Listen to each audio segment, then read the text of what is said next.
அல் அபுது யுக்ரஉ bill Adha வல் ஹுர்ரு தக்ஃபீஹில் இஷாரத்து. அடிமை தடியால் அடிக்கப்படுவான், சுதந்திரவாளன் அவனுக்கு சமிக்ஞையே போதுமானது. அதாவது அடிமையாக இருந்தால் அடித்துத்தான் வேலை வாங்கலாம்.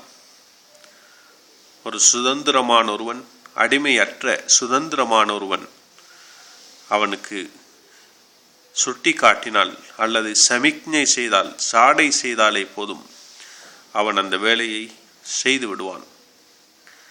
இது சுதந்திரவாளனின் சிறப்பை பற்றி சொல்லக்கூடிய, அடிமையின் இழிவை பற்றி சொல்லக்கூடிய பழமொழியாகும். அல் ஆபுது அடிமை, யுக்ரஉ அடிக்கப்படுவான், பில் ஆசா தடியால், வல் ஹுர்ரு சுதந்திரவாளன், தக்ஃபீஹி அவனுக்கு போதும், அல் இஷாரத்து சாடை செய்தல்.